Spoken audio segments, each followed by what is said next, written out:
Bien, iniciamos la grabación de esta nueva sesión de Economía Política. Eh, Nosotros vamos a continuar en esta sesión la discusión que arrancamos en sesiones anteriores, ¿no? Recordarán que estamos ya en la temática de las teorías de las crisis, ¿no? Estamos entrando en esta discusión que de hecho es bastante amplia, ¿no? Sobre diferentes enfoques para entender las crisis económicas. Y dentro de eso ya abrimos la discusión para hablar de las crisis económicas cíclicas, ¿sí? Que esta es una de las primeras perspectivas de crisis dentro de los enfoques marxistas que estamos tratando de estudiar, ¿no? Y bueno, también recordarán que la clase pasada ya hablamos de forma muy rápida, porque obviamente el tiempo no nos permite estudiar a fondo, pero ya hablamos, al menos de manera muy general, de el modelo de Richard Goodwin, ¿no? De 1967, modelito que permitía representar, siguiéndonos bien todos los resultados, permitía representar la dinámica entre la participación de los trabajadores en el producto y la tasa de empleo con un comportamiento cíclico en sentido horario. Sí, nosotros la clase pasada ya hablamos de este modelo. No podemos detenernos mucho tiempo, pero de todas maneras también les mencioné la clase pasada y les recuerdo también en esta clase que en nuestro material de clases, disculpen la redundancia, ¿sí? Ustedes tienen una compilación adicional de modelos en donde hay videos adicionales donde pueden ver los detalles matemáticos de cada uno de los modelos que vamos a ir viendo, ¿no? Entonces, el modelo de Goodwin, aquí ya hay algunos videos en donde ustedes pueden ver, también hay apuntes, ¿no? Hay unos videos y apuntes en donde pueden ver los detalles matemáticos, cómo se genera el modelo, cómo se obtienen las ecuaciones, cómo se analizan los ciclos, etcétera. ¿Sí? Entonces, para efectos de nuestra clase, mi único interés, colegas, es que reconozcan eso, ¿no? Hay un modelo que se llama el modelo de Goodwin, que tiene algunos supuestos, y al final llega a un sistema de ecuaciones diferenciales y permite construir ciclos, en donde teníamos dos etapas importantes que, bueno, estaban resumidas aquí en este cuadrito, donde básicamente tenemos sobre todo la etapa 2 que es la profundización de la crisis, y la etapa 4 que es la consolidación de la etapa de animación del capital, ¿no? Entonces tenemos estas dos etapas, y obviamente hay unas etapas intermedias de transición, ¿ya? Entonces este modelito de Goodwin, que era un modelito que permitía representar la lucha de clases a través de una interacción presa-depredador, ¿sí? También la ilustramos a través de algunos modelos como los modelos basados en agentes, ¿no? Recordarán que la clase pasada hablamos un poquito de estos modelos de simulación y aquí estaba el ejemplo del modelo presa-depredador disponible en la plataforma NetLogo, ¿no? O sea, y ustedes pueden ir viendo estos modelos bien interesantes en donde se puede simular diferentes cosas, ¿no? Entonces, para Goodwin, para Richard Goodwin, resulta ser que esta simbiosis entre presa-depredador, descrito por Volterra y también por Lotka, eh, según Goodwin, es útil para entender las contradicciones del capitalismo, sí, especialmente cuando tenemos un análisis más o menos marxista o, bueno, él les llama marxiano, ¿ya?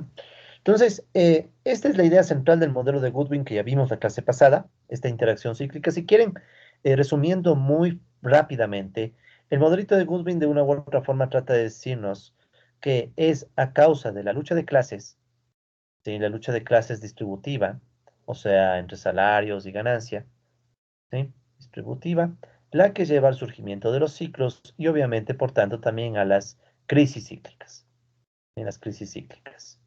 Entonces podemos imaginarnos cíclicas, que las crisis cíclicas que vive el capitalismo en forma muy abstracta, ¿no? Porque este es un modelo muy teórico que no tiene, o que tiene muchos supuestos, ¿no? Recuerden que estamos hablando de economía cerrada, sin gobierno, y otros supuestos más que ya vimos la clase pasada, pero aún así es interesante ver cómo a través de la lucha entre clases trabajadoras y capitalistas emergen los ciclos y las crisis cíclicas, ¿no? Entonces, de eso nosotros hablamos la clase pasada, ¿sí? Eso ya hablamos un poco la clase pasada.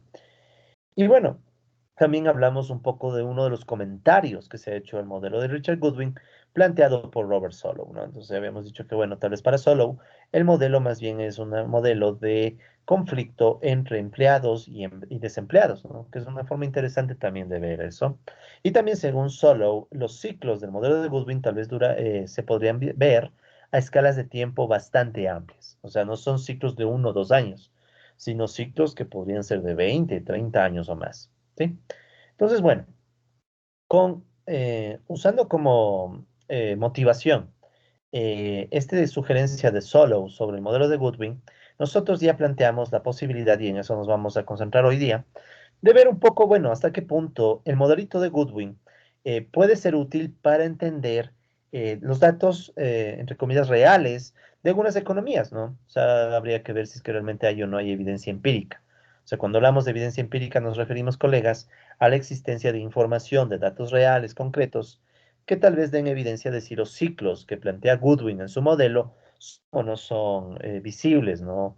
Entonces, para ello, vamos a tomar este artículo de Gracel y Maheshwari, que es, bueno, probando o testeando el modelo de Goodwin con una tasa general de acumulación de capital. ¿Ya? Entonces, este artículo se publicó en la revista Metroeconómica y ya saben, como siempre, en nuestra bibliografía del curso tenemos ese artículo, ¿no? Entonces, después del artículo de Solow sobre el modelo de Goodwin, aquí ven el artículo de Gracel y Maheshwari, que obviamente no es obligatorio porque, bueno, está en inglés pero les dejo, ¿no? Les dejo porque tal vez algunos de ustedes tengan interés, ya no en la parte solo matemática, ¿no? O sea, este artículo, si bien es cierto, presenta el modelo de Goodwin, sí, o sea, presenta, aquí está el artículo original, ¿no?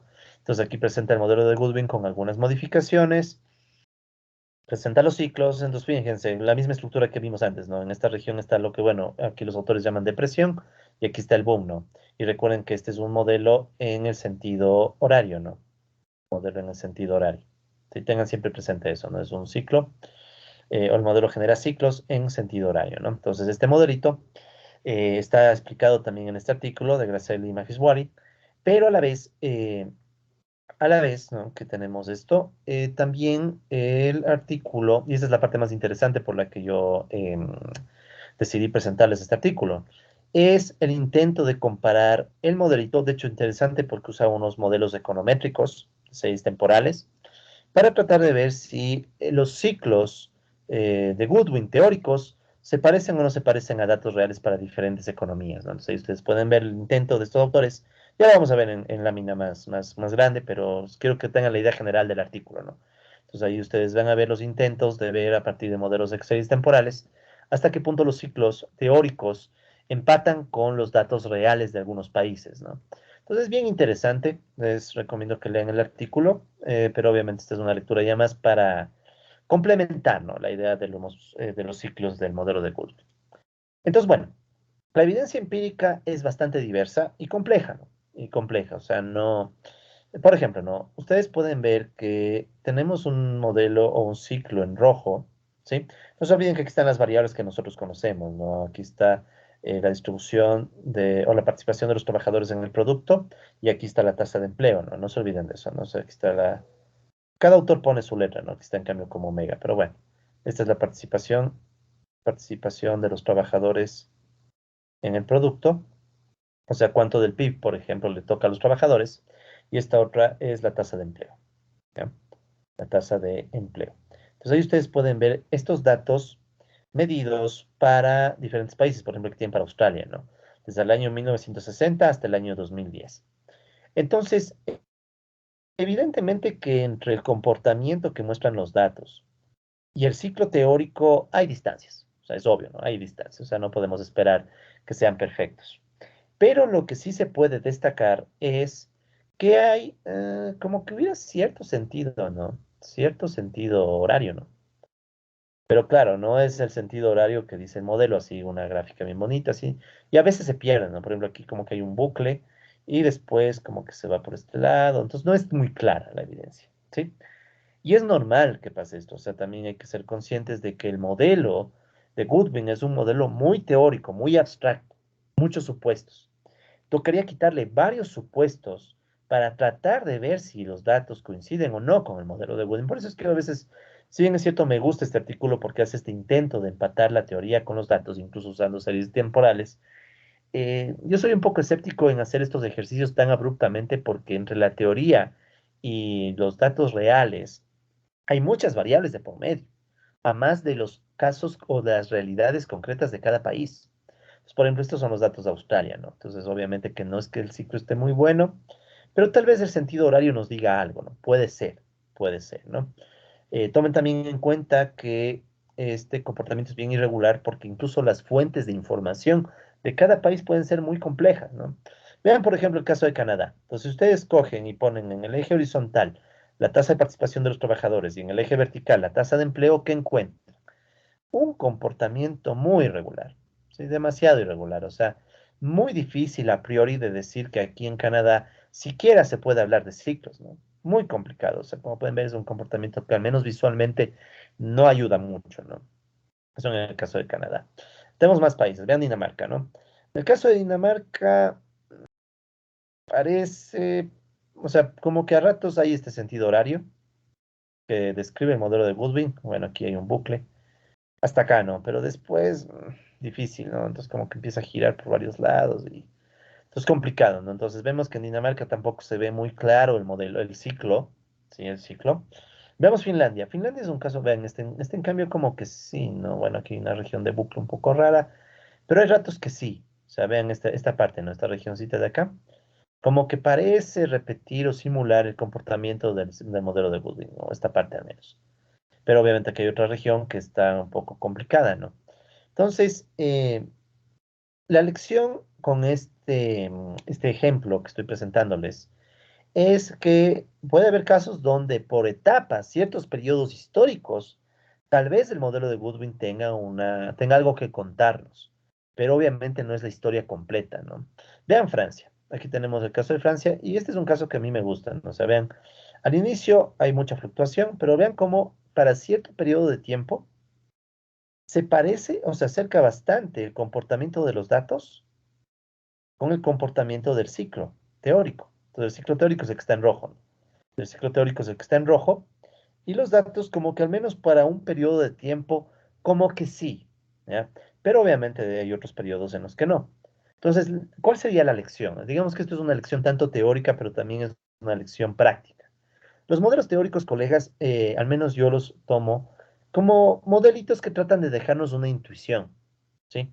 Pero no son la última palabra ya para entender la realidad. La realidad tiene un montón de facetas, un montón de complejidades. Entonces es imposible o es muy difícil creer que un modelito teórico como el de Goodwin, que es de 4 páginas, te pueda explicar toda la economía capitalista, ¿no? Es más, el modelo de Goodwin puede ser hasta incompleto, puede faltarle variables. De hecho, el siguiente modelo que vamos a ver, que también es de ciclos, trata de ampliar las variables que se toman en cuenta. Y pueden ver que salen comportamientos mucho más complicados incluso. Pero bueno, entonces en Francia, como que en cierto periodo parece que el modelo de Goodwin nos cuenta una historia interesante. Alemania Occidental, sí, al menos hasta cuando había datos previos a la caída del muro de Berlín, se puede ver que más o menos hay el sentido horario, ¿no? El sentido horario al menos parece que sí, aunque la simulación no ayuda mucho, ¿no? Pero el sentido horario, o sea, como que algo nos dice el sentido horario. O sea, lo que yo dijera es que para algunos países, para ciertos periodos de tiempo, este sentido horario en los ciclos, ¿sí? Y vean las fechas, ¿no? O sea, son ciclos largos, estamos hablando, o periodos largos, pero no ciclos, periodos largos, ¿no? Entonces, tal vez para cierto periodo largo, ¿sí? Probablemente desde los 70, tal vez tocaría ver los datos y en concreto, sí, 70 probablemente. Como que sí, como que el modelo de Goodwin sí ayuda a entender algo, al menos el sentido del ciclo, pero obviamente hay que poner muchas más variables, ¿no? Vean Italia. Entonces, en Italia como que puede haber sentido horario, pero hay ratos muy irregular y es un ciclo que no se concentra mucho, ¿no? Noruega sí, Noruega sí es un caso bien difícil de ver ciclos, ¿no? O sea, Noruega sí. Ahora, toma en cuenta que países como Noruega, por ejemplo, país petrolero, afectado por los precios del petróleo, ¿no? Pero también un país capitalista rico, ¿no? Entonces, obviamente que países como Noruega van a tener como variable fundamental al propio petróleo. Entonces, habría que ver cómo el petróleo entra en este tipo de situaciones, ¿no? Pensemos en el Ecuador, ¿no? O sea, en el Ecuador, ¿cómo se verán los ciclos? Ya les voy a presentar datos para el Ecuador, no necesariamente estos, lo que pasa es que es muy difícil conseguir para el Ecuador datos históricos de empleo, sobre todo o de participación de los trabajadores en el PIB, pero hay cosas interesantes, ¿no? Pero igual, o sea, un país como Noruega o como Ecuador, obviamente Noruega siendo un país rico, Ecuador siendo un país de ingreso medio, medio bajo, pero el petróleo, o sea, mi punto es el petróleo puede ser otra variable que genere fluctuación, ¿no? Reino Unido, difícil ver algo aquí. Eso también hay que ser muy cautelosos, colegas. A veces uno por querer encontrar el ciclo se puede imaginar que aquí hay algo y tal vez por aquí, tal vez no hay nada. O sea, eso también hay que ser conscientes. Tal vez no hay ciclo. Todo depende de análisis más sofisticados. O sea, necesitamos más variables, necesitaríamos unos buenos modelos econométricos y un modelo teórico más completo, ¿sí?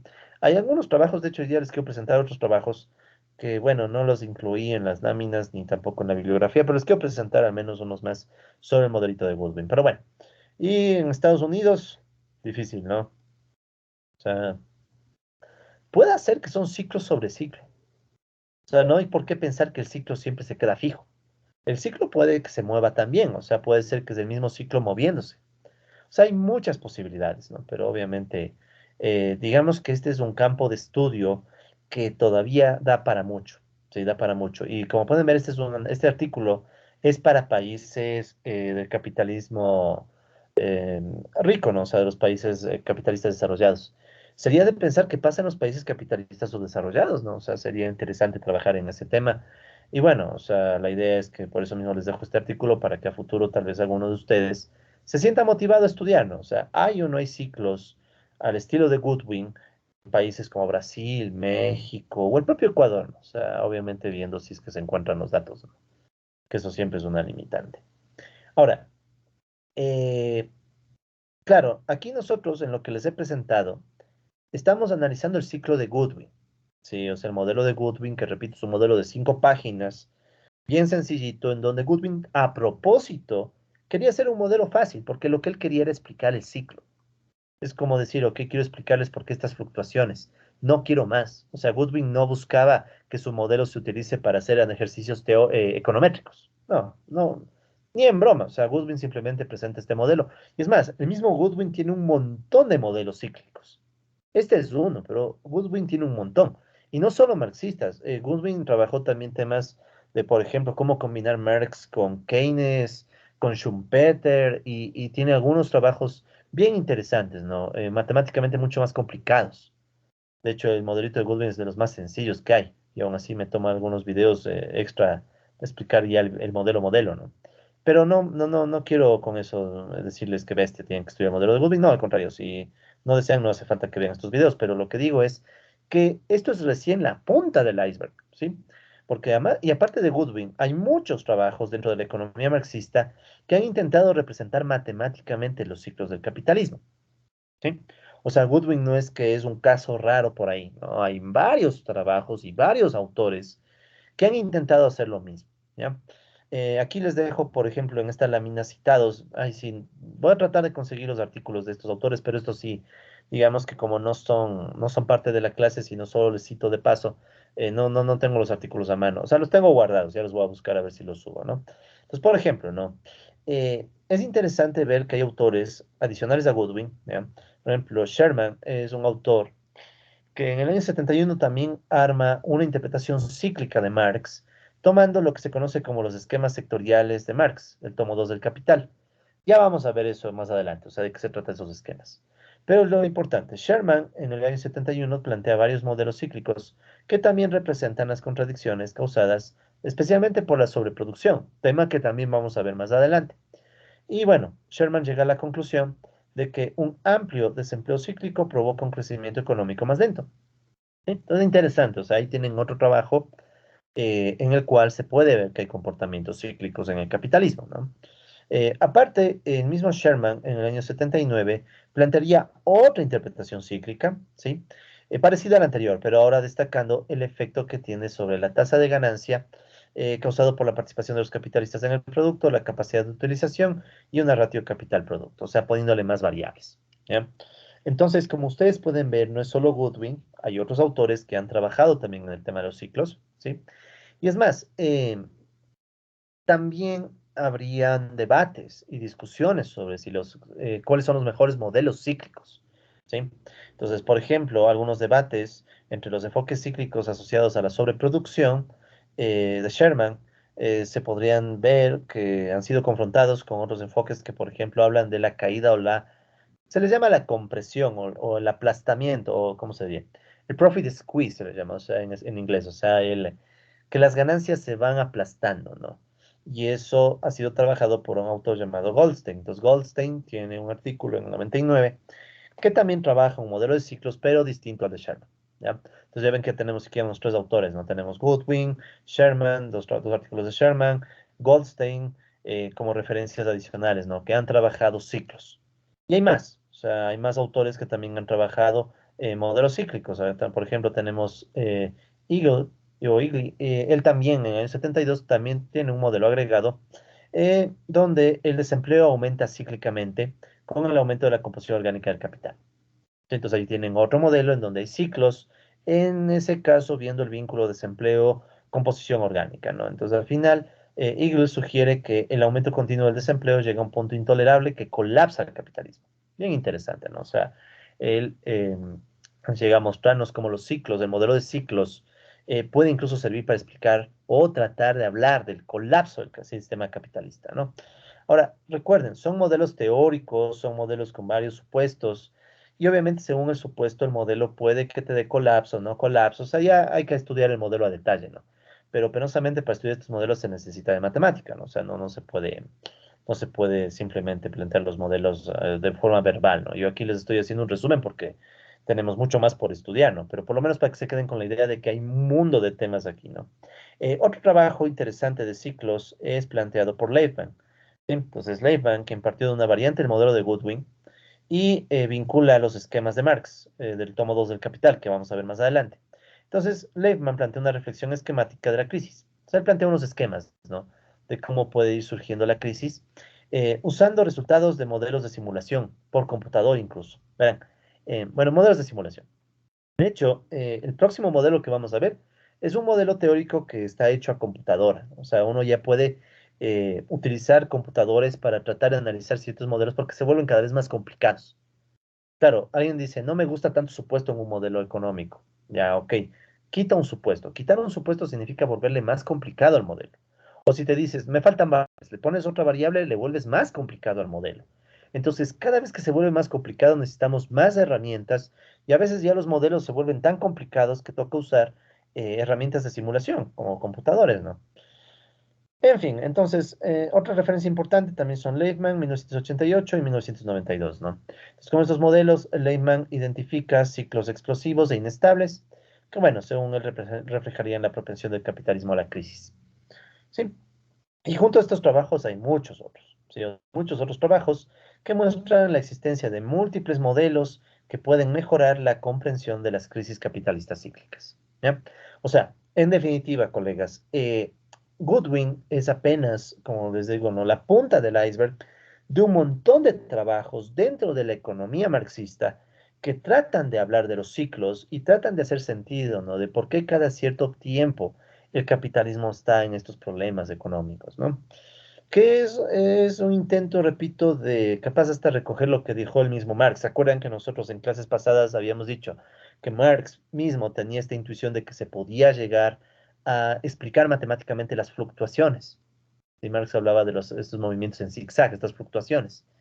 Y claro, lo que plantea Marx o lo que planteó Marx es que esto se podía hacer a través de buscar las leyes matemáticas de las crisis, ¿no? Entonces, obviamente que Marx muy pretencioso y no lo logró, pero hay muchos autores que han intentado eso, ¿sí? Y hay muchos más incluso. Entonces, les dejo esa literatura, colegas, voy a tratar de conseguir los artículos citados aquí, si es que desean, pero lo importante, ¿no? O sea, hay un campo de estudio que está en desarrollo, ¿no? O sea, está en desarrollo y hay muchas cosas más. De hecho, justo ahorita tengo abierto, este es otro artículo. Hay muchas cosas, pero este, por ejemplo, es bien interesante. Este es un artículo de Dávila Fernández y Sordi.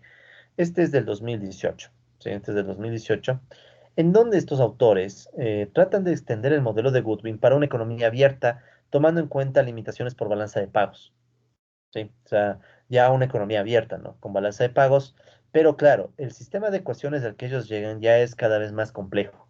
Entonces, por ejemplo, recuerden que el modelo de Goodwin, si volvamos un momentito al modelo de Goodwin, Goodwin es apenas dos ecuaciones diferenciales. ¿Sí? Es apenas dos ecuacioncitas diferenciales, las que ustedes ven aquí en pantalla, una y dos.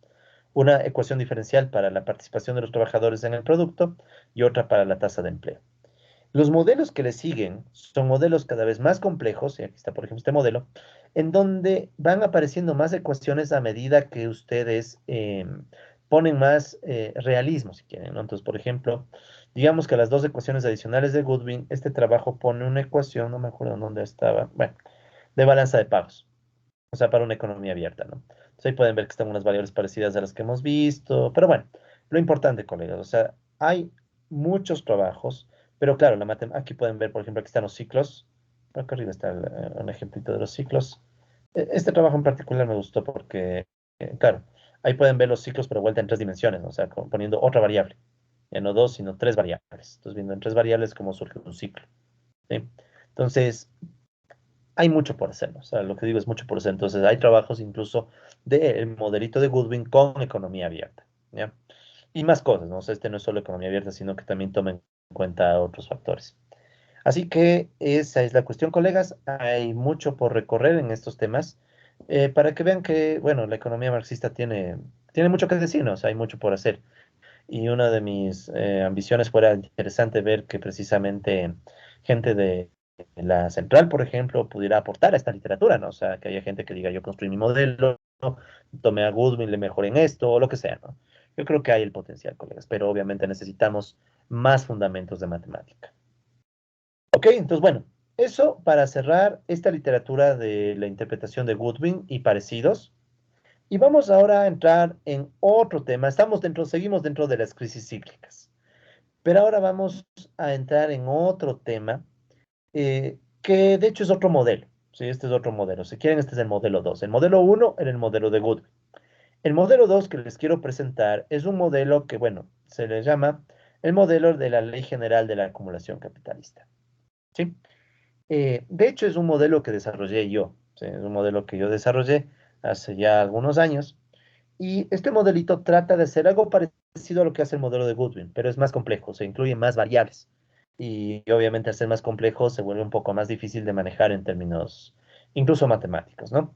Pero de nuevo, no vamos a ver aquí la matemática, yo aquí lo que quiero es solo explicarles a breves rasgos qué tiene el modelo, qué nomás hay, y los detalles matemáticos quedan obviamente para que ustedes los vean aparte, ¿no? O sea, eso no es lo vital en este curso. Este es, digamos, un curso que quiero más bien que se vuelva informativo, quiero avisarles lo que hay y después ya cada quien puede escoger, si es que le interesa, en qué temas puede ahondar más, ¿no? Pero por lo menos la idea básica deben llevarse, ¿no? De estos modelos. Entonces, vamos con este nuevo modelo. Entonces, la Ley General de la Acumulación Capitalista, eh, que tiene un precedente, verán. En el tomo uno del Capital, el tomo uno del Capital, Marx dejó ya algunas ideas para una interpretación cíclica de las crisis, en un capítulo que se llama precisamente la Ley General de la Acumulación Capitalista. ¿Sí? O sea, en el tomo uno del Capital, déjenme, de hecho, a ver, pongamos el tomo uno del Capital en pantalla, ¿ya? Permítanme ponerles en pantalla un ratito el tomo uno. A ver, a ver, déjenme ver. A ver, un desastre arreglando cosas, pero el Capital debe estar acá. Uno, volumen uno. Probablemente es este, déjenme ver. Entonces, ya, aquí está el capital, ¿no? Justamente el capítulo 23, ¿sí? Capítulo 23 se llama la Ley General de la Acumulación Capitalista. Y es de los últimos capítulos del Capital. O sea, de hecho, si ustedes si vamos un momento al índice del Capital, el tomo uno, ¿no? Recuerden que el tomo uno del Capital fue el único que Marx publicó en vida. ¿Sí? El tomo 2 y el tomo 3 se publicaron ya póstumamente después de que Marx falleció y Engels, bueno, le dio una mano de gato para terminarles, ¿no? Pero bueno, o sea, aquí ustedes pueden ver que bueno, está el índice, no quiero entrar obviamente en el detalle, pero de hecho, por cierto, ¿no? Si ustedes ven los videos que están hechos de los conceptos del capital, van a ver que más o menos están todos estos conceptos, ¿sí? Estos conceptos de aquí, pero quiero que vean el lugar que ocupa este tema, la Ley General de la Acumulación Capitalista. Es casi el final, es el capítulo 23, es casi el final del libro. ¿Sí? Después del capítulo 23 viene el 24, donde Marx habla de la acumulación originaria, y bueno, luego Marx habla de la teoría moderna de la colonización, le llama. Pero el capítulo 23, a mi criterio, colegas, es el capítulo, o este capítulo, depende de la traducción, ¿no? En inglés creo que sea 24. Pero bueno, este capítulo de la Ley General de la Acumulación Capitalista es casi como que la gran conclusión a la que llega Marx. O sea, Marx escribe su libro, el tomo uno del Capital, y llega a esa conclusión. Y en esa conclusión, Marx da las pistas de la interpretación cíclica de la crisis. O sea, él ya dejó ideas. Y de hecho, Goodwin, ¿sí? Goodwin es un primer intento de forma, bueno, entre los primeros, ¿no? Intentos de darle una forma matemática a lo que Marx dejó en ese capítulo, ¿sí? En ese capítulo Marx habla del ejército laboral de reserva. ¿Sí? Ese es el elemento clave para entender los ciclos según Marx. Y según Goodwin después. Entonces digamos que hay un empate, ¿no? O sea, Marx deja este capítulo. Yo creo que uno de los graves problemas es que es uno de los capítulos finales del Capital. Entonces, quienes no leen completo el Capital siempre se quedan con los primeros capítulos de la teoría del valor, el dinero, etcétera, y no llegan hasta el final, ¿no? Entonces es como, bueno, yo por cosas de la vida me tocó llegar hasta el final, entonces, o casi hasta el final. Entonces, obviamente, de hecho, mi tesis de época de pregrado de estudiante fue justamente la Ley General de la Acumulación Capitalista, o sea, de esto hice la tesis. Entonces, bueno, el caso es, y por cierto me demoré 3 años, ¿no? Pero bueno, esa es otra historia. El caso es que en este modelito, Goodwin intentó representar lo que Marx deja en esta ley general, ¿sí? Sin embargo, la interpretación de Goodwin, ¿cómo les diré? Es demasiado simplificada. Es tan simplificada que no aprovecha todas las intuiciones que deja Marx. Si no aprovecha todas las intuiciones. Marx, en ese capitulito de la ley general, dice un montón de cosas bien interesantes que no son muy aprovechadas. Yo siento que es como que Goodwin, claro, hizo un modelo demasiado simple y al haberle hecho tan simple, no sacó todo el jugo de lo que dice Marx en ese capítulo. Pero claro, Goodwin estaba obvio que él quería hacer un modelo simple, ¿no? Pero digamos que ahora si nos planteáramos la idea de, bueno, ¿qué más elementos planteó Marx? Aparte del vínculo entre empleo y participación de los trabajadores. ¿Sí? Entonces, lo que vamos a ver ahora es un trabajo en donde precisamente se intenta ampliar la interpretación de los ciclos, tomando en cuenta mucho más a detalle el rol que cumple el llamado ejército laboral de reserva. ¿Ya? Ustedes ya vieron los conceptos del capital, ¿sí? Estos videitos con los que empezamos el curso, y en esos videos recordarán que se habla del ejército laboral de reserva, es el grupo de personas, trabajadores o desempleados o subempleados que tienen una subsistencia por debajo del promedio social, pero todavía son útiles para el capitalismo. O sea, todavía le pueden proveer al capitalismo de algunas funciones. ¿Sí? Entonces, lo que vamos a hacer es analizar un poco más a detalle el ejército laboral de reserva y cómo el ejército laboral de reserva, o sea, estos desempleados y subempleados, y aquí están desempleados más subempleados, y cómo estos personajes pueden entrar en el ciclo. ¿Sí? Y bueno, de paso también se puede ver el vínculo con la tasa de ganancia y la mecanización, pero estas son variables secundarias. La variable clave es este grupo de personas, el ejército laboral de reserva. ¿Sí? Entonces vamos a profundizar un poco en ello a través de un nuevo modelo. ¿Sí? Entonces, en respuesta a estas limitaciones y sobre todo este hecho de que gente como Goodwin y otros no le sacan todo el jugo a Marx, o sea, yo siento que Marx dice bastante en el capítulo de la Ley General, tal vez es porque me pasé años leyendo esa vaina, entonces capaz que me traumé, pero el caso es que yo creo que hay intuiciones interesantes, ¿no? Entonces, lo que vamos a ver a continuación es una reinterpretación de esta Ley General de la Acumulación Capitalista que escribe Marx y esa la planteé en el año 2018. Ya este es un artículo que yo escribí en el año 2018. Este artículo, como todos los demás, están disponibles en nuestra bibliografía. ¿Sí? Entonces ustedes si van a la bibliografía, van a encontrar después del artículo de Graciela Maheshwari, que es el artículo con los ciclos, ahí pueden encontrar este artículo del año 2018 de un tal Cajas Guijarro, que bueno, es la Ley General de la Acumulación Capitalista, una reinterpretación. Este está en español, ¿no? Entonces ustedes dan clic y este artículo les va a aparecer. Este es un artículo que lo escribí. Originalmente no lo iba a publicar todavía, o sea, porque todavía estaba incompleto, aún le falta cosas. Todavía está incompleto, pero digamos que bueno, lo escribí precisamente en conmemoración a que la Universidad Central sacaba un número de su revista Economía en honor a Karl Marx. Sí, o sea, en honor precisamente a Karl Marx. Si no me equivoco, mm, bueno, no me acuerdo ahorita, pero bueno, el volumen 70 número 11, ¿no? Entonces, de hecho, toda la revista les recomiendo si quieren, ahí les puedo dejar también el enlace de toda la revista, pero lo importante es el artículo que refiere al tema que vamos a ver, ¿no? Entonces, este es un artículo que, repito, lo escribí en el año 2018, Pero en realidad, este artículo tiene su historia, ¿verdad? Lo escribí en el 2018, pero este es el resultado de una tesis que yo defendí en el 2014, ya hace años, ¿no? Y todavía estaba incompleto. O sea, este modelo que vamos a ver aquí todavía está incompleto, ¿sí? Y es gracioso porque con fecha 10 de agosto, recién entre ayer y hoy, terminé la versión más completa de este modelo. Sí, recién, o sea, y por eso no está ni en láminas, o sea, recién lo tengo en Word, pues que tal vez les presente al final de esta clase. Pero ¿cuál es la idea? Verán, entonces en este articulito, sí, en este articulito, intenté sacarle más provecho a Marx, sí, sacarle un poco más de provecho a Marx. Este ciclo, este esquema tal vez se les parezca conocido, ¿no? Dinero, mercancía, medios de producción, fuerza de trabajo, producción, nueva mercancía, nuevo dinero, ¿no? Entonces el típico esquema, ¿no? Entonces en este articulito está como quien dice la interpretación más matemática de muchas de las cosas que Marx dice en el capítulo que les presenté, ¿no? Ese capítulo de la Ley General de la Acumulación, pero ya un poco más matemático, ¿no? Entonces aquí están ya algunas cosas, hay algunos desarrollos, y lo más interesante de este artículo que les dejo, colegas, es una primera explicación. Vean esto, aquí está el modelito completo, bueno, entre comillas completo, ¿no? Falta algunos detalles. Este modelito ya no es de unas dos ecuaciones, sino que es un modelo de una, dos, tres, cuatro, de cinco ecuaciones. Es un modelito de cinco ecuaciones ya mucho más complejo porque este modelo ya incorpora sobre todo los precios, sobre todo los precios, ¿ya? Y hay un modelo todavía más completo, que es el que tengo en Word, ¿sí? En donde hay más variables, pero primero quiero presentarles este. Entonces, y después se hacen unos supuestos, se presentan los detalles. Bueno, o sea, básicamente se hacen algunas simulaciones para tratar de ver cómo salen los ciclos, ¿no? Entonces, este es un modelito que genera ciclos.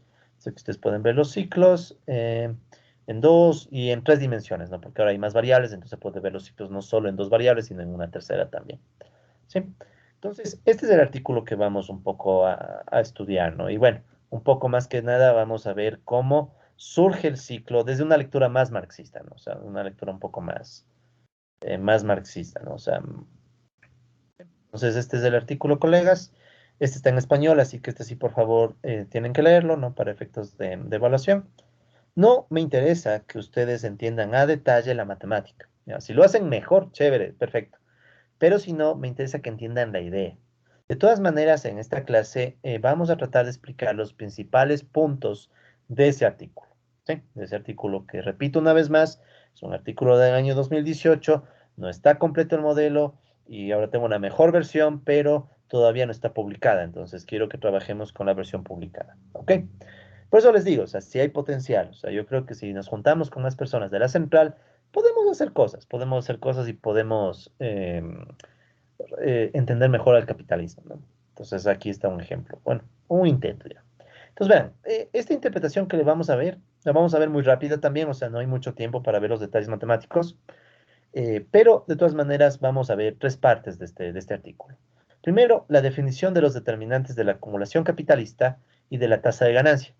O sea, una primera parte trata de explicar, bueno, qué es lo que determina que el capitalismo crezca y cómo eso está vinculado con la tasa de ganancia capitalista. Luego, la segunda parte, que es la que más me interesa para nuestra clase, en esta vamos a hablar un poco de las funciones que cumple el ejército laboral de reserva, ¿sí? O sea, este grupo de personas, desempleadas y subempleadas, parecería que no sirven para nada en el capitalismo, pero son muy útiles para el capitalismo. Desempleadas más subempleadas. De hecho, me atrevo a decir que reinterpretándole un poquito a Marx, uno puede plantear que uno de los grandes resultados del capital, del tomo uno, es la explicación de por qué en el capitalismo no es viable el pleno empleo. O sea, yo creo que Marx eh, tuvo una gran intuición para decir, bueno, en el capitalismo no es viable el pleno empleo porque el capitalismo para expandirse, o sea, para acumular capital, el capitalismo necesita tener gente que se encuentre desempleada o subempleada y que estos de aquí presionen a los empleados, presionen a los empleados. Es parecido a lo que decía Solow. ¿Se acuerdan que Solow decía, el modelo de Goodwin parece que es más bien una cuestión entre desempleados y empleados? Entonces, yo creo que releyéndole a Marx y puliendo algunas ideas, claro, no todo lo que dijo Marx es correcto, hay un montón de cosas erróneas o que parecen erróneas, pero puliéndole a Marx, uno puede llegar a decir que tal vez es cierto, o sea, tal vez para que el capitalismo crezca se necesita que haya gente que esté en pésimas condiciones laborales o por último que estén desempleados, pero que de alguna u otra forma tengan la esperanza de en algún momento regresar al sistema de producción. ¿Sí? Entonces, esa es la pieza clave de este modelo o de esta explicación, el ejército laboral de reserva, esta gente desempleada o subempleada. Y bueno, la tercera parte es más matemática, solo para ver cómo surge el modelo y los ciclos. Ok, entonces vamos a adentrarnos en este artículo, en estas tres partes, pero repito, la más importante es la segunda parte y lo vamos a ver de pasada, colegas, ¿sí? Penosamente, como pueden ver, hemos visto un montón, ¿no?, de artículos y vamos a seguir viendo un montón más. Entonces, no hay tiempo para entrar en los detalles matemáticos. Ahora, si quieren entrar en los detalles, al igual que en el modelo de Goodwin, en la parte que dice modelos de crisis, aquí les dejo tres videos, ¿sí? La ley general de la acumulación capitalista, en donde no está toda la matemática, ya no está toda la matemática, pero digamos que está un poquito más desarrollada la explicación, ¿sí? O sea, aquí en estos, incluso están los respectivos apuntes. Si ustedes vamos a los apuntes, solo para que vean un poco qué está en los videos, ¿no? Porque los videos corresponden con los apuntes. Entonces, si ustedes quieren entrar en el detalle del modelo, ver los supuestos, ver un poquito de la matemática, no toda, no está toda la matemática, pero ver un poquito más a detalle, ¿sí? Aquí ustedes pueden ver, entender mejor todas las variables. Entonces, en esos tres videitos, colegas, tienen los detalles, incluso ahí tienen la deducción, ¿no?, a mano del modelo, bueno, no de todo el modelo, pero de algunas piezas del modelo, ¿no? Entonces, están explicadas las variables, explicado un poco cuáles son las diferentes partes, las funciones del ejército de reserva. O sea, ahí, colegas, incluso pueden ver el sistema final de ecuaciones. O sea, ahí ustedes pueden darse el lujo, colegas, si quieren, de ver más a detalle el modelo, ¿no? Entonces, eso está en estos tres videitos que les dejo. ¿Sí? Entonces, ahí ustedes pueden ver los videos si es que quieren, ¿ya? Es material opcional, no es obligatorio, pero tal vez les genere curiosidad, ¿no? Aparte de eso, también, bueno, al final vamos a vernos, al final también les quiero mostrar una parte en la que se hace programación con esto, porque este modelito ya toca trabajarle en computador, se empieza a volver tan complicado que ya trabajarlo a mano es un poco difícil. Pero bueno, a ver, entonces sigamos. Entonces ya saben, ¿no? Ustedes pueden encontrar los detalles en esos videos. Aquí vamos a hacer una revisada súper rápida, solo para que se lleven una idea de que existe este modelo, ¿ya? Y qué nomás tiene. Entonces, verán, primero vamos a hablar de los determinantes de la acumulación de capital, ¿sí? Los determinantes de la acumulación. Entonces, como nosotros sabemos y tomamos de base el ciclo de circulación del capital productivo de Marx, ¿qué sabemos? El capitalista empieza con dinero, con el dinero compra mercancías, medios de producción y fuerza de trabajo, les junta a estos dos en la producción para obtener nuevas mercancías y con esas nuevas mercancías se las vende y obtiene nuevo dinero. Y el chiste del proceso es que el dinero final obviamente tiene que ser mayor al dinero inicial, ¿sí? Entonces, este proceso de aquí se puede representar en términos de unas ecuaciones. Entonces, ¿qué ecuaciones podemos tener? Aquí podemos ver que hay tres ecuaciones que representan en dinero a las diferentes formas que tiene el capital aquí. Por ejemplo, vamos desde la tercera, ¿no? Podemos ver desde la primera, pero vamos desde la tercera. La tercera ecuación, ¿qué nos dice? Va a haber un capital variable. Ustedes ya saben qué es el capital variable por su curso de Economía Política uno más los videos de refuerzo que vieron. Entonces, el capital variable, recuerden que es el que se gasta en fuerza de trabajo. O sea, el capital variable está representado en el dinero destinado a comprar un número determinado de fuerza de trabajo, o sea, de trabajadores. Entonces, E representa el número de trabajadores. Cada trabajador trabaja unas determinadas horas H.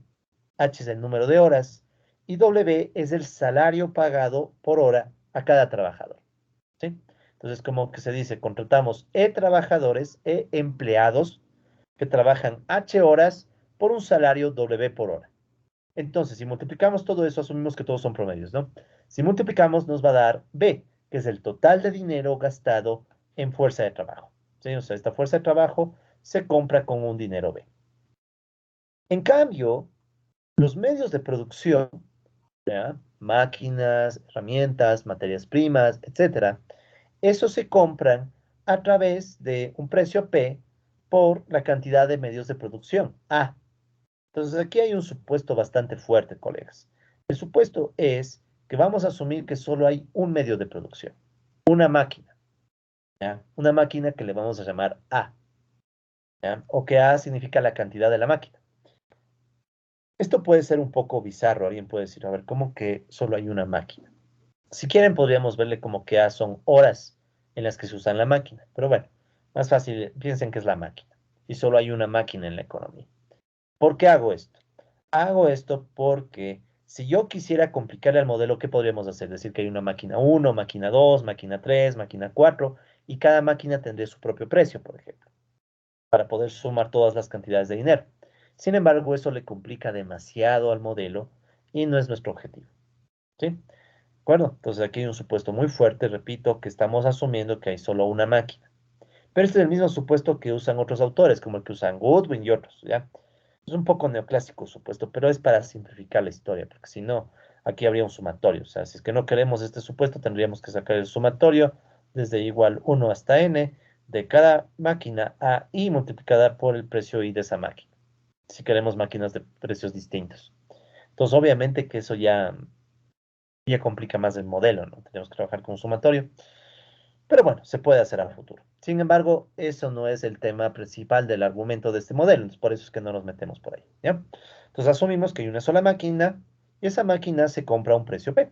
Entonces P por A, y P va a ser el precio para todo, ¿no? Para la máquina, para la producción, para todo. Eso hay un solo precio, ¿ya? Entonces, eso es el dinero C que sirve para comprar los medios de producción. Por tanto, el capital total, ¿cuál es? Es esta K, o está representado en esta K, que es la suma entre el dinero que representa el capital constante más el dinero que representa el capital variable. Si quieren, K está pasando dinero esta D inicial, ¿no?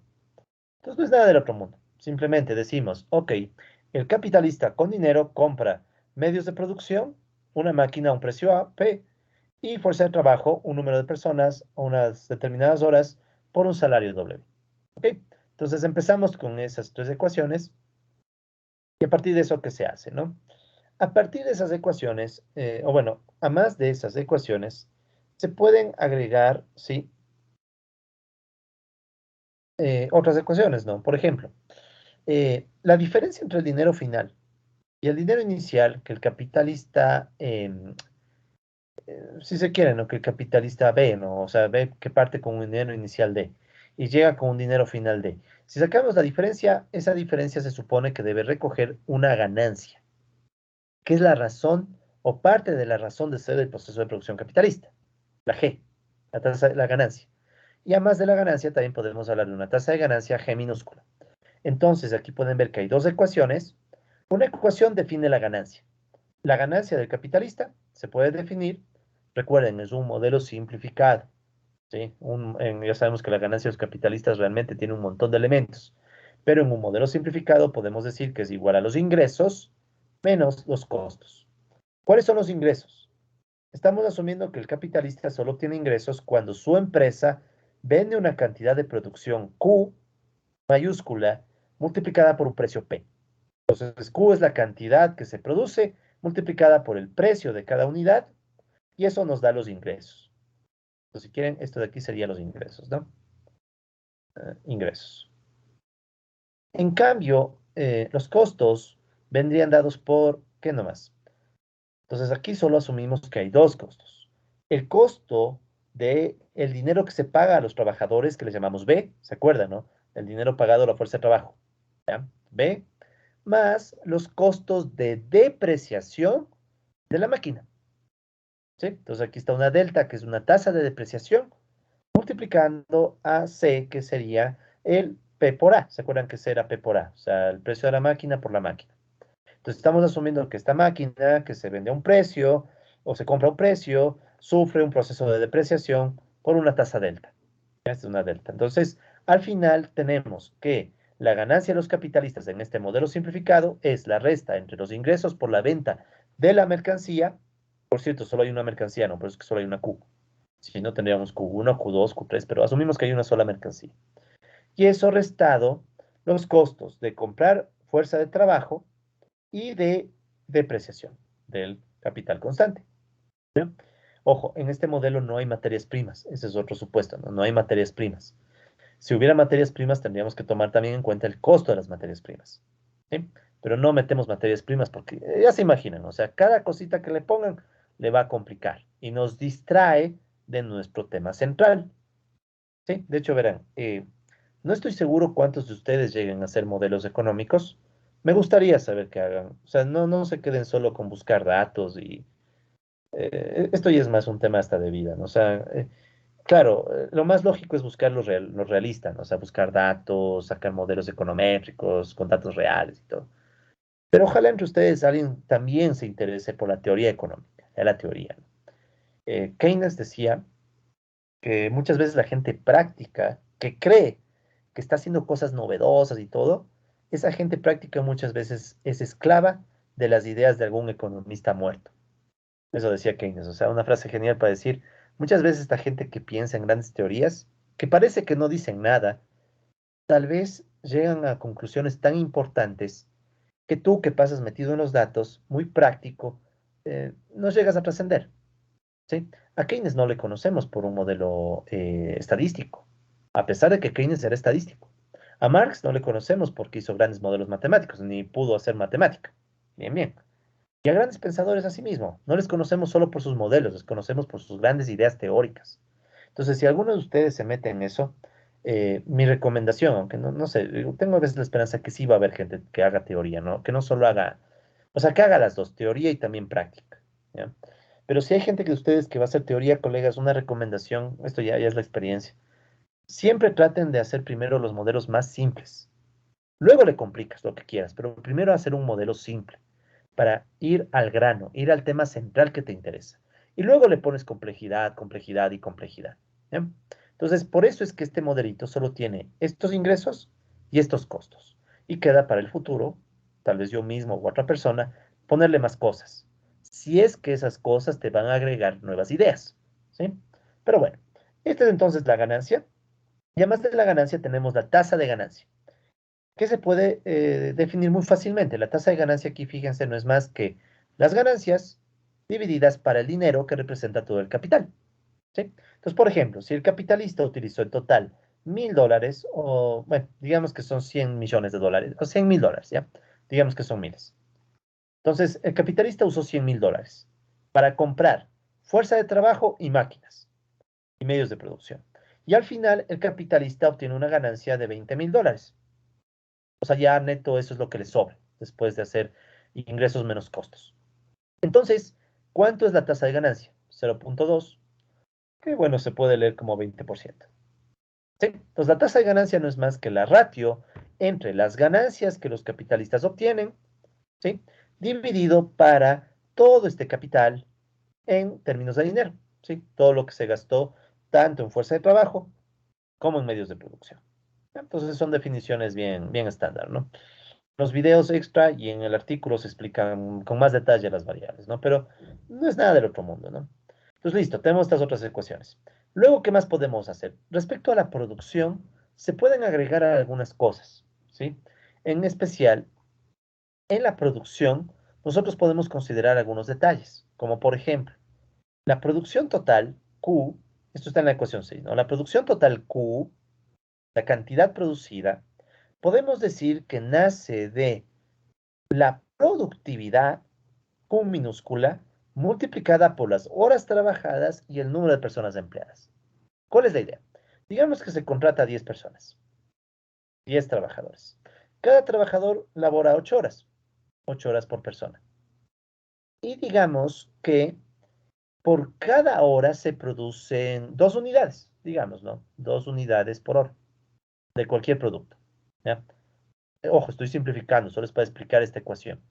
Entonces, si yo simplifico las unidades, se va a ir persona con persona, hora con hora, ¿y qué me va a quedar? Me va a quedar 2 por 8, 16, 160 unidades. ¿Sí?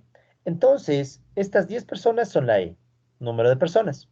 Estas 8 horas por persona es la H, número de horas trabajadas. Y este 2 unidades por hora es la productividad Q. ¿sí? La Q minúscula, ¿ya? Entonces, esta es una forma de explicar, bueno, cómo producen las personas. Entonces, podemos decir que las personas producen dependiendo de esa productividad y el número de horas que trabajan, ¿sí? Hay muchas formas de hacerlo, entonces yo escogí hacerlo de esta manera. ¿Por qué? Por lo siguiente. ¿Qué determina o qué influye en Q? ¿Qué elementos definen Q? ¿Sí? Entonces recuerden, Q es la productividad por hora de trabajo, ¿no? Q minúscula. ¿De qué va a depender la Q minúscula? Pensemos, ¿qué hace que 8 horas por persona y por 10 personas, qué hace que un trabajador, a ver, no pensemos en los 10 ni en las 8, pensemos en una hora. ¿Qué es lo que puede hacer que el mismo trabajador en una hora produzca más de 2 unidades? ¿Sí? De hecho, les pregunto, colega, ahorita ustedes que están conectados, digamos que tenemos un trabajo, ustedes mismos ya, ustedes digamos que son los trabajadores. ¿Qué puede provocar que ustedes en una misma hora rindan más? ¿Qué podría hacer que ustedes en una misma hora produzcan más o sean más productivos? ¿Qué se les ocurre? Algún tipo de motivación, salir más temprano, tal vez un poco más, un bono o algo así. Ya, esa es muy buena opción. Que le den un bono, por ejemplo, al colega. Si le dan un bono, eso puede servir de incentivo para que en la misma hora él trabaje más y por tanto produzca más, ¿no? Eso visto por el lado positivo, ¿no? Un bono. ¿Cuál sería, qué instrumento más negativo tendría el mismo efecto que un bono o parecido? Una amenaza con algún descuento en el sueldo o algo parecido. Perfecto, exacto. O seamos más drásticos, la amenaza de despido. Por ejemplo, ¿no? ¿Qué tal si estamos en época de crisis? Y en una época de crisis nos dicen, si no quiere trabajar más fuerte, bueno, gracias, contrato a otra persona. Entonces, ante esa amenaza, ¿sí o no que es más probable la amenaza de despido cuando hay crisis? Aumenta la probabilidad y la amenaza de despido. Entonces, si aumenta la amenaza de despido, es muy probable que la gente se esfuerce más por mantener el trabajo y eso aumente su producción. Entonces, un determinante, un posible determinante de la productividad por hora es lo que llamamos la intensidad del trabajo, que es bien intuitivo el concepto. O sea, es básicamente en la misma hora trabajar más intensamente, sea por un factor positivo, como nos dijo el colega muy bien, o sea, un bono, o como dice el mismo colega, por un factor negativo, que si no nos sancionan, o en el peor de los casos nos despiden.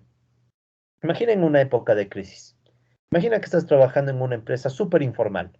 No hay ni seguro social, casi no hay ni contrato. Estás trabajando por un sueldo. Y te dicen, bueno, es temporada de Navidades, ¿ya? Y en Navidad es típico, bueno, en épocas normales, ¿no? Todo el mundo tiene que trabajar más. Entonces te dicen, ok, si quiere trabajar aquí, tiene que trabajar más en Navidad. Caso contrario, contrato a otra persona. Hay muchos desempleados. Entonces, ¿qué sucede?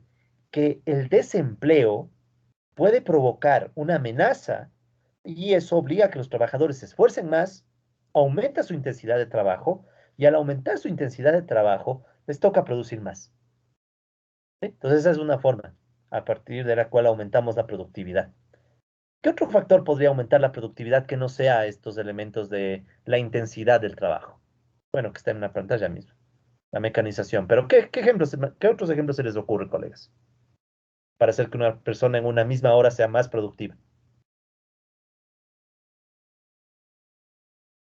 Profe, a lo mejor incentivo de dinero que a lo mejor no tenga más ganas de trabajar porque está ganando un poco más, entonces decida ser más productiva. ¿Ya? Ese se parece al bono que plantea el colega. Por cierto, verán, eso que ustedes están diciendo tiene un nombre. Esa tiene que ver con la llamada teoría del salario de eficiencia.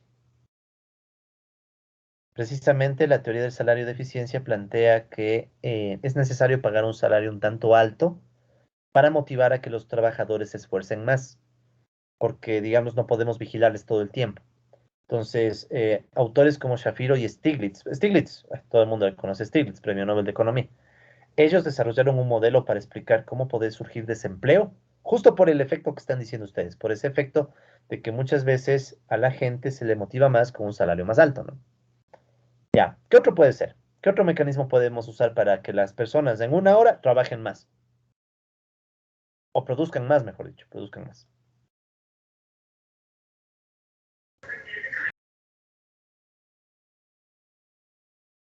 ¿Alguien tiene otra idea, tal vez?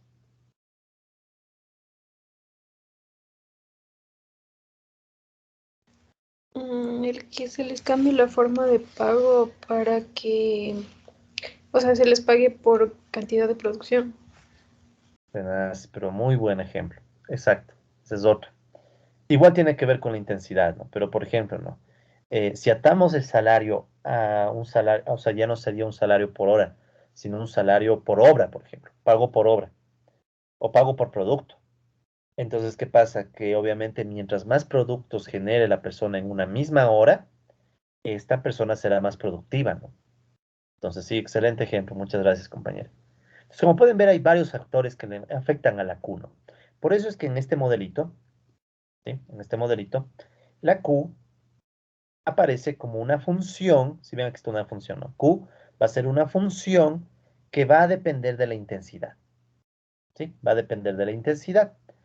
Y si se acuerdan, una función, o sea, esta es la variable independiente, esta es la dependiente, o sea, la productividad depende de la intensidad.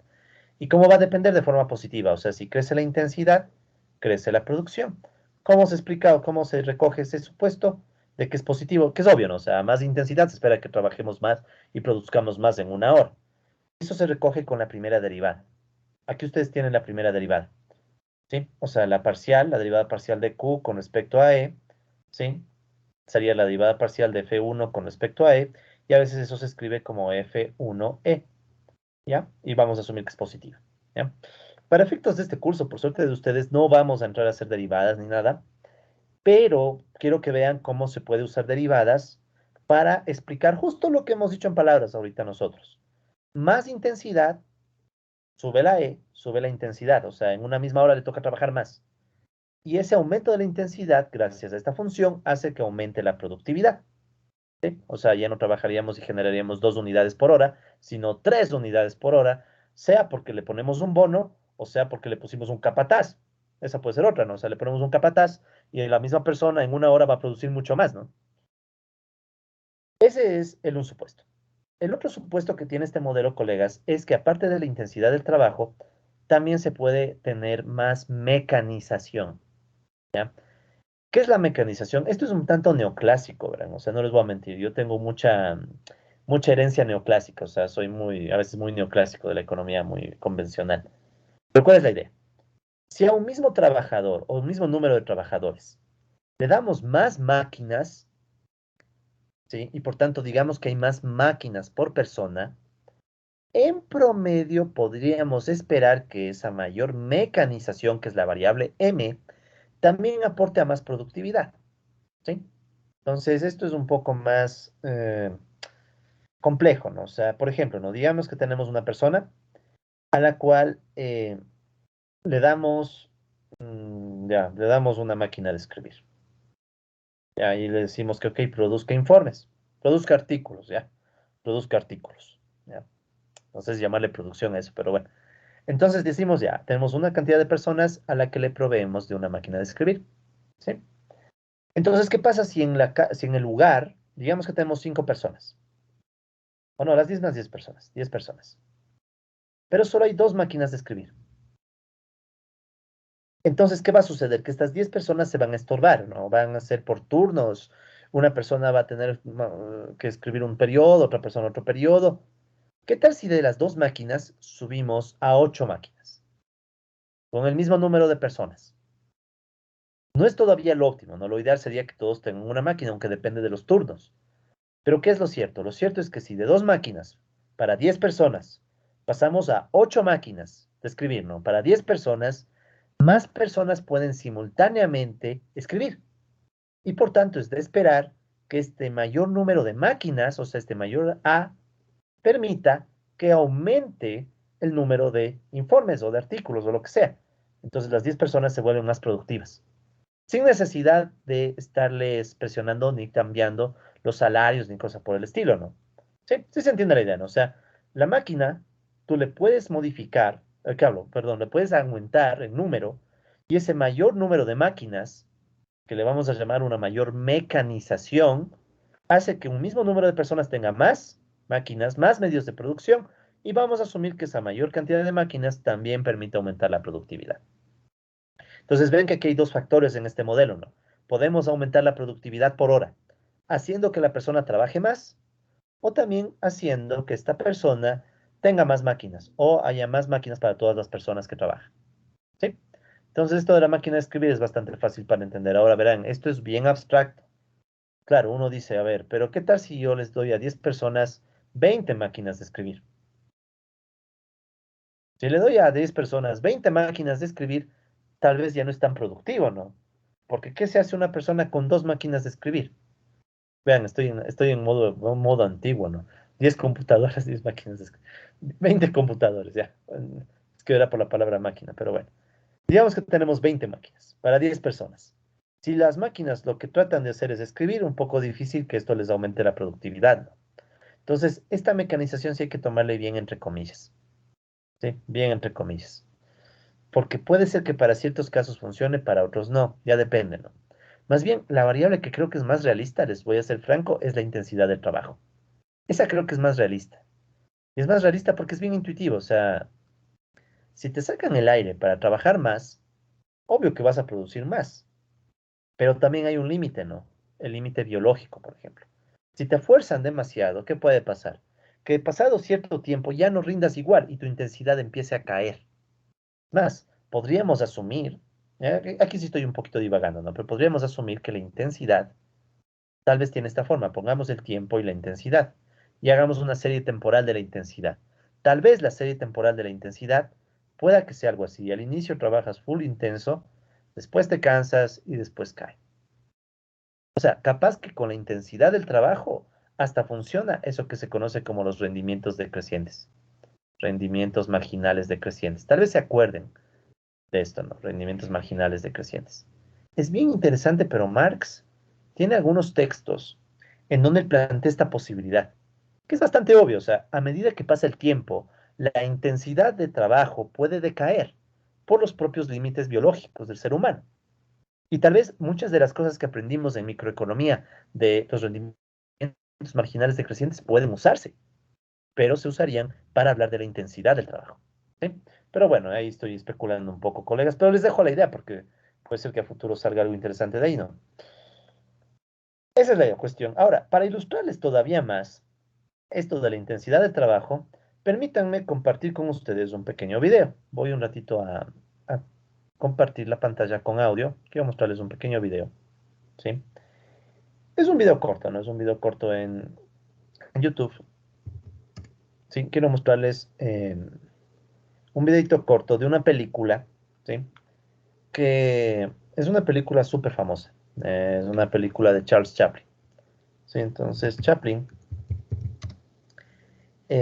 Chaplin que tiene una película que se llama Tiempos Modernos.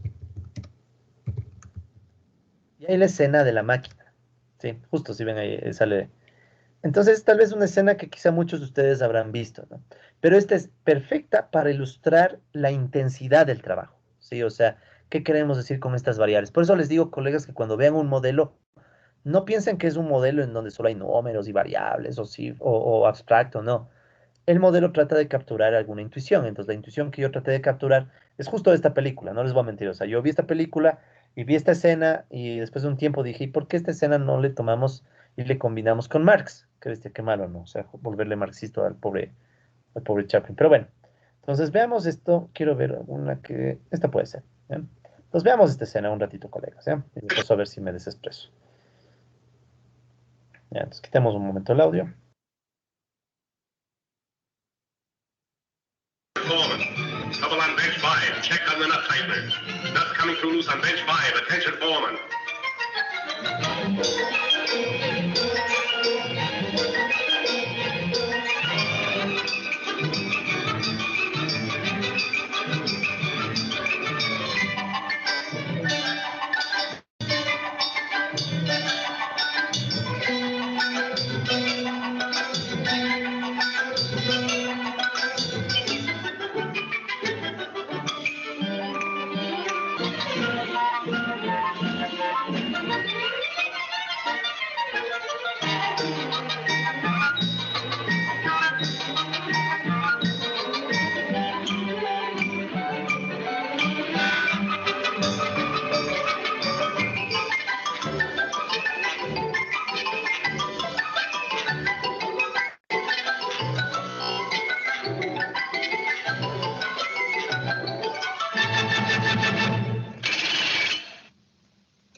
Section 5, more speed, 4-7.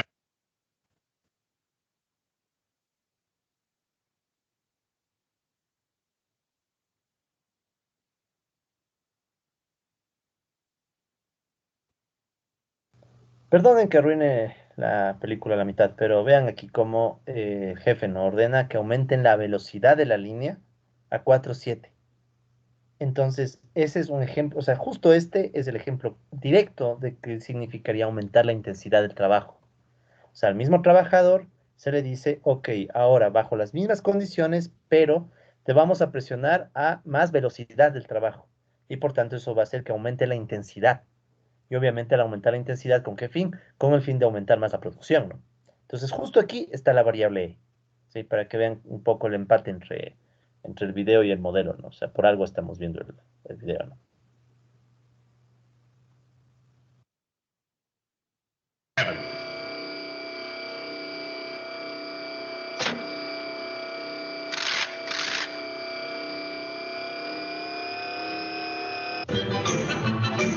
Relief man passing.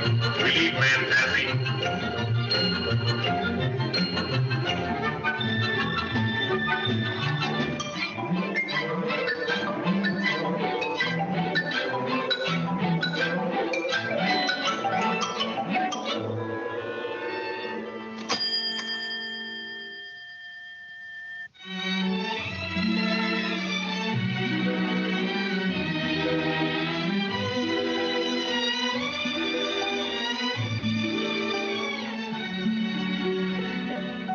Hey!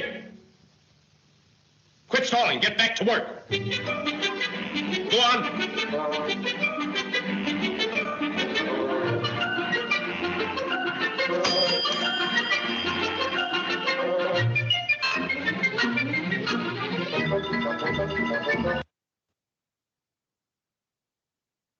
Nuevamente disculpen que interrumpa otra vez el video, pero aquí pueden empatar con algo que no lo había visto antes, que es el capitalismo de la vigilancia, ¿no?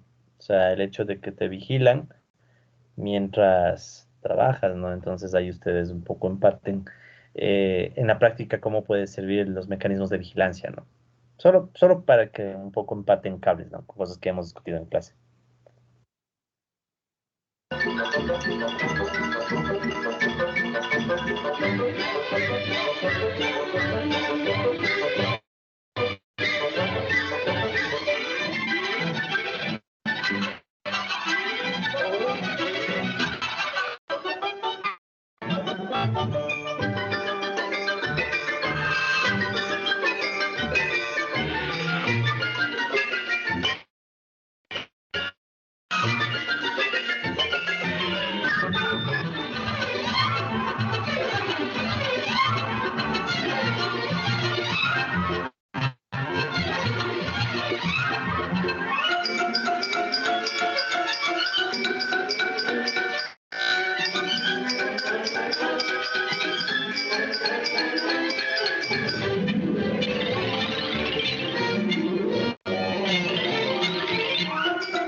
Bueno, creo que bastante ilustrativo, ¿no? Para efectos de entender esta variable de la intensidad del trabajo Y bueno, no les quiero arruinar el resto de la película, pero obviamente llega un punto en que simplemente le despiden al trabajador por no poder mantener el ritmo laboral que, como ustedes pueden ver, en el caso de la línea de producción, ¿sí?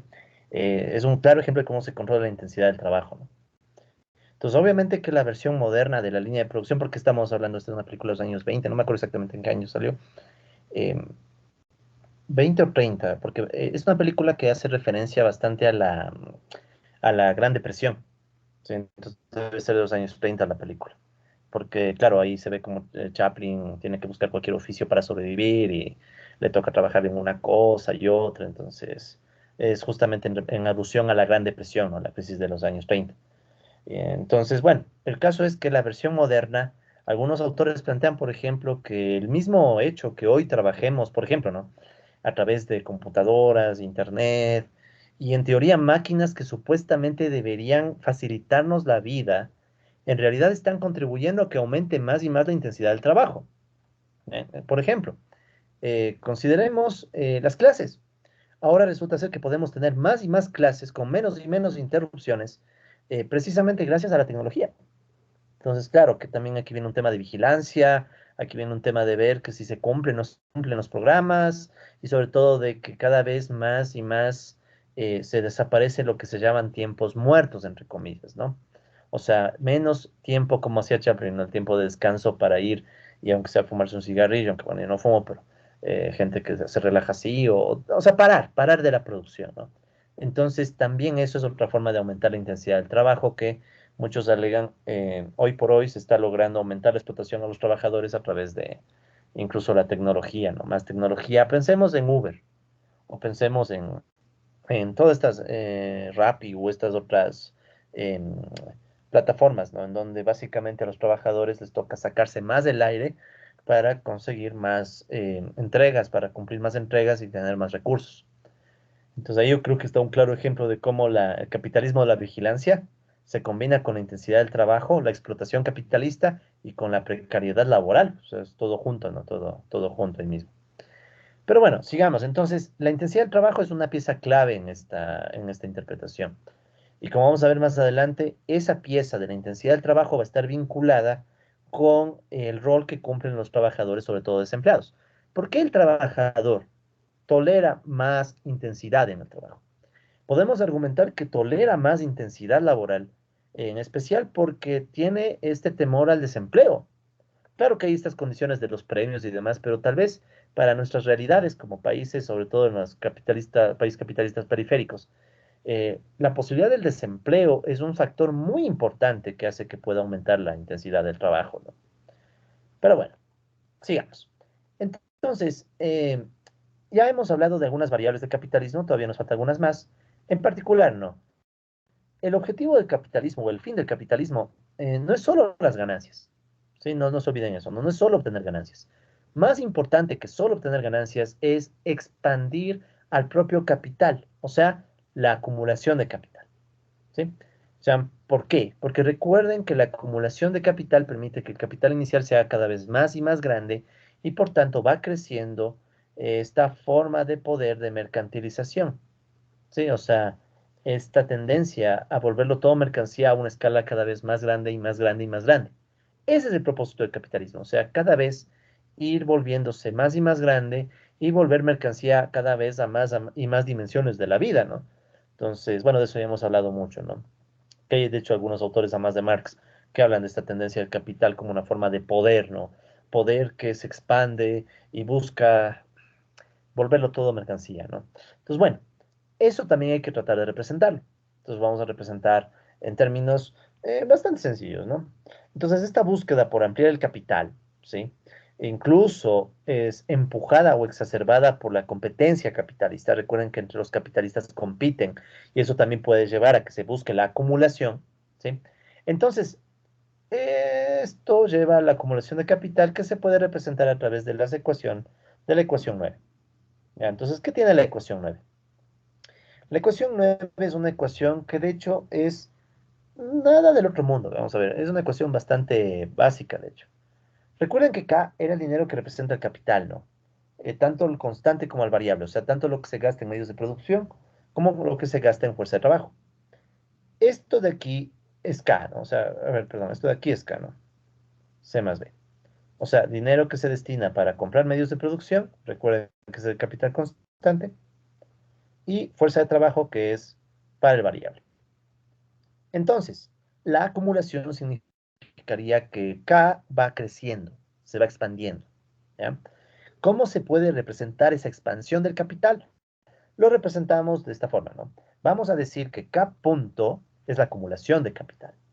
¿Qué es K punto? K punto es la derivada de K con respecto al tiempo, ¿sí? O sea, recuerden, esto un poquito lo hablamos cuando mencionamos el modelo de Goodwin, puede entenderse como que K punto es una aproximación de la variación de K, o sea, de cómo va a crecer o va a cambiar, mejor dicho, K con el espacio del tiempo, y vamos a asumir que es positiva, ¿no? Entonces, esta es la expansión capitalista, ¿sí? Esta es la expansión capitalista, que la estamos representando por medio de una derivada, ¿sí? Entonces, claro, alguien puede decir, "Chuta, ¿y por qué con derivadas?". Realmente las derivadas son más fáciles de trabajar con modelos. O sea, créanme, o sea, trabajar con variaciones es más difícil.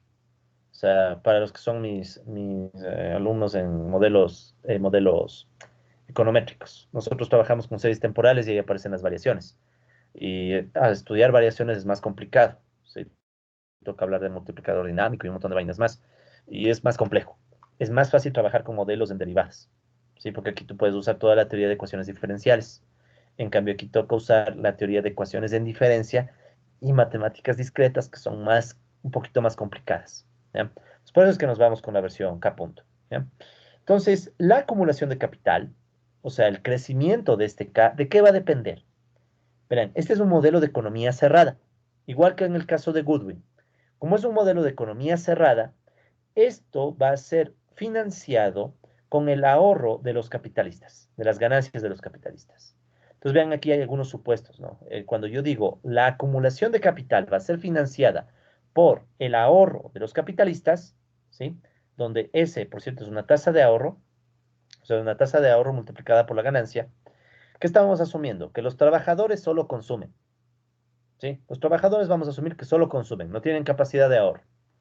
Es un supuesto tal vez un poco fuerte, pero es para decir que los trabajadores no son los grandes financistas de la acumulación. ¿Quiénes van a financiar la acumulación? Los capitalistas. O sea, los capitalistas cogen la ganancia y de toda su ganancia destinan una fracción para ahorrar y acumular, ¿sí? Y a esa acumulación le vamos a quitar el efecto de la depreciación, solo para tomar en cuenta la depreciación, ¿no? O sea, porque obviamente que los capitalistas también tienen que cubrir el capital que terminó depreciándose, ¿sí? Entonces, a la final, ¿qué pasa? La acumulación de capital K punto, que es el crecimiento, la expansión del capital, se financia con las ganancias que los capitalistas ahorran, pero descontando los gastos de la depreciación del capital, ¿sí? Y como solo se deprecia el capital constante, entonces la delta solo aplica C, ¿ya? Entonces, esta, colegas, es la acumulación de capital y a la vez vamos a definir otra variable que es K punto sobre K. ¿Sí? ¿Qué es K punto sobre K? Recuerden que esto es una aproximación. ¿Sí? Es una aproximación de la variación de K sobre K, o sea, la tasa de variación. ¿Sí? Por ejemplo, capital creció 4%. ¿Sí? Entonces, la tasa de variación. Esta tasa de variación aproximada le vamos a llamar la tasa de acumulación. ¿Sí? Esta de aquí. La letra griega gamma es esta, ¿no? Gamma K.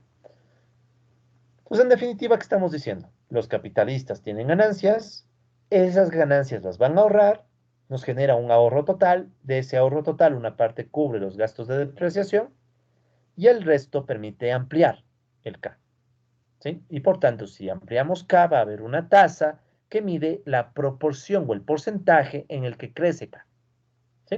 Entonces, con eso representamos más o menos la acumulación de capital, ¿ok? Sigamos. Entonces ya tenemos esa representación. Y ahora preguntémonos, ¿cómo podemos nosotros vincular la tasa de acumulación con la tasa de ganancia? ¿Sí?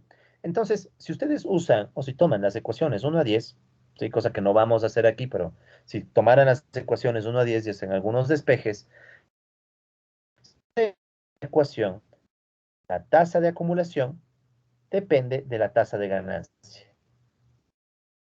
Sea, pueden ver la tasa de acumulación. Recuerden, gamma K, ¿qué es? Si esto es gamma, no la letra griega gamma. Gamma K es la tasa a la que crece el capital. 5%, por ejemplo, 4%. Resulta ser que esa tasa está vinculada con la tasa de ganancia. ¿Cuál es la tasa de ganancia? La G. ¿Sí? Y obviamente también está el efecto de la depreciación. Esto de aquí es el efecto de la depreciación, por eso está un delta. ¿Ya? Entonces, ¿cuál es la idea? Mientras más grande sea la tasa de ganancia, más proporción de esa tasa los capitalistas pueden destinar para hacer crecer la tasa de aumento del capital. ¿Sí? Supongamos que no hay depreciación, ya para poner un ejemplo fácil. Supongamos que no hay depreciación. Si no hay depreciación, este término se anula. Entonces, digamos que la tasa de ganancia es 20%, o sea, 0.2. Del ejemplo anterior, ¿se acordarán que hicimos un ejemplito con esto? Si digo que aparte los capitalistas tienen una tasa de ahorro de 0.5, ¿sí? De 0.5, entonces, ¿cuánto va a crecer el capital? El capital va a crecer en 0.1. ¿Por qué? Porque sería el producto entre G, que es 0.2, y S, que es 0.5. Entonces 0.2 por 0.5 les va a dar 0.1. ¿Sí? Entonces es una ecuación bien interesante. O sea, que dice, si a la tasa de ganancia le multiplicas la tasa de ahorro, te da la tasa de acumulación. ¿Ya? Esto no es nada nuevo. Esto ya lo han sacado varios economistas desde hace tiempo. ¿Sí? Incluso algunas versiones de esto están vinculados a economistas de Cambridge. Pero en general es una cuestión bien básica, ¿no? Es una cuestión bien básica, el vínculo entre tasa de ganancia y tasa de acumulación. Lo interesante es ver que dentro de la tasa de ganancia, si ustedes también usan estas ecuaciones, se pueden sacar determinantes. ¿Sí? O sea, la tasa de ganancia, ¿de qué va a depender? Fíjense, la tasa de ganancia depende de la productividad. Tiene sentido, o sea, más productividad, más tasa de ganancia. Depende negativamente del salario real. ¿Cuál es el salario real? W sobre P. Esto de aquí es el salario real. ¿Sí? Es el salario real. ¿Qué es el salario real? Es el salario ajustado por precios. ¿Sí? Entonces, la típica variable de salario real en un modelo de un solo bien es W sobre P. ¿Ya? Entonces, ¿qué pasa? Si aumenta el salario real, la tasa de ganancia en cambio cae porque aquí está un negativo. ¿Sí? Y bueno, también hay otro, y también está acá abajo, ¿no? O sea, ahí también está acá abajo. O sea, tienes el salario real como negativo en el numerador y aparte el salario real está en el denominador. Entonces, cuando crece el salario real, te empuja para abajo la tasa de ganancia. ¿Sí? Esos son los principales factores. Aquí en la lámina hay otros factores que también se mencionan, pero esos son los claves. Entonces, ¿cuál es la idea? Si los capitalistas quieren aumentar su tasa de ganancia, ¿qué les toca hacer? Aumentar sobre todo la productividad. O bueno, también las horas trabajadas, ¿no? Se le pueden sacar más del aire trabajador más tiempo. O sea, en vez de tener trabajando 8 horas, te hacen trabajar 10 horas. Pero la otra opción es que aumenten la productividad, o sea, aumentan Q. ¿Sí? ¿Y cuándo cae la tasa de ganancia? Sobre todo cuando crece el salario real. ¿Ya? Son las principales variables.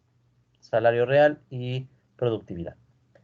Esto se parece mucho, recordarán ustedes, a cuando se habla del surgimiento del plusvalor absoluto y el plusvalor relativo. Por eso es que está escrito de esta forma el modelo. El plusvalor absoluto, ¿cuándo nace? Recuerden, el plusvalor absoluto nace cuando ustedes aumentan H y ceteris paribus. Si aumentan H, entonces aumenta la tasa de ganancia. Este es el surgimiento del plusvalor absoluto. En cambio, si ustedes dejan H constante, no le tocan, pero aumentan la productividad o bajan el salario real, entonces eso aumenta la tasa de ganancia y ahí ustedes en cambio están viendo el mecanismo del plusvalor relativo. ¿Sí? Entonces aquí está implícita algunas ideas de Marx, ¿sí? Algunas ideas de Marx, pero hay que ser francos. Esto también se hubiera hecho con un modelo neoclásico, ¿sí? O sea, no es que tampoco, que bestia, esto es solo marxista. Con un modelo económico neoclásico, heterodoxo, lo que sea, esto hubiera salido muy parecido, ¿ya? Pero es para que ustedes un poco empaten la teoría con el modelo, ¿no? Entonces, la idea, ¿no? Repito, si aumenta la productividad, aumenta la tasa de ganancia, y en cambio, si el salario real aumenta, la tasa de ganancia cae, ¿sí? Entonces, ¿qué va a hacer el capitalista? El capitalista, ¿qué va a querer? Va a querer subir las horas de trabajo. Obvio, con el mismo salario, ¿no? Con el mismo salario. Si no puede subir las horas de trabajo porque hay un límite hasta legal, ¿qué va a hacer? Va a bajar el salario real. Pero si no puede bajar el salario real porque también hay un límite, ¿qué es lo que le queda? Subir la productividad. ¿Cómo puede subir la productividad? Una opción es subir la mecanización, pero fíjense, la mecanización también afecta negativamente a la tasa de ganancia. Aquí está la M. Si sube la M, como que la tasa de ganancia podría caer. Pero ojo, si sube M también podría subir Q, porque si mecanizas hay más productividad. Entonces a la final el efecto es como que por un lado baja y por el otro crece, no está muy claro. Pero ¿cuál es uno que inmediatamente hace que crezca? La intensidad.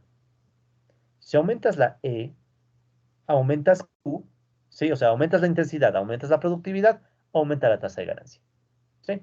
Entonces todos estos mecanismos, colegas, que estamos diciendo en palabras, están recogidos en estas ecuaciones, ¿sí? Entonces con estas ecuaciones ustedes tienen los determinantes de la tasa de ganancia y a la vez los determinantes de la acumulación de capital. Tratando un poco de recoger, repito, algunas intuiciones de Marx, ¿no? ¿Sí? Entonces, bueno, esa es la primera parte del artículo. Esta primera parte del artículo, si ustedes van al texto, corresponde a, déjenme ver, creo que se llama los determinantes de la acumulación mismo. Denme un segundito nomás. Sí, determinantes de la acumulación. Entonces, si ustedes van al artículo, toda la primera sección que se llama determinantes de la acumulación de capital, está justo lo que hemos dicho, ¿ya? Un poquito más explicado, más paso a paso, pero está, y ahí están justo las dos ecuaciones, ¿no? Las dos ecuaciones. Entonces, vamos a dejar para el próximo video, en cambio, al ejército de reserva, ¿sí? Esto lo vamos a ver mucho más rápido todavía, ¿sí? Lo del ejército de reserva lo vamos a ver mucho más rápido, pero de todas maneras vamos a ver un poco, ¿no? Porque el ejército de reserva es la pieza clave, es la que justifica que surge el ciclo. O sea, gracias a que hay ejército de reserva, o sea, desempleados y subempleados, es que va a surgir el ciclo capitalista, ¿ok? Pero bueno, eso lo vamos a dejar para el próximo video, colegas. Así que hasta aquí vamos a dejar el video de hoy día, ¿no? Entonces voy a cerrar el video.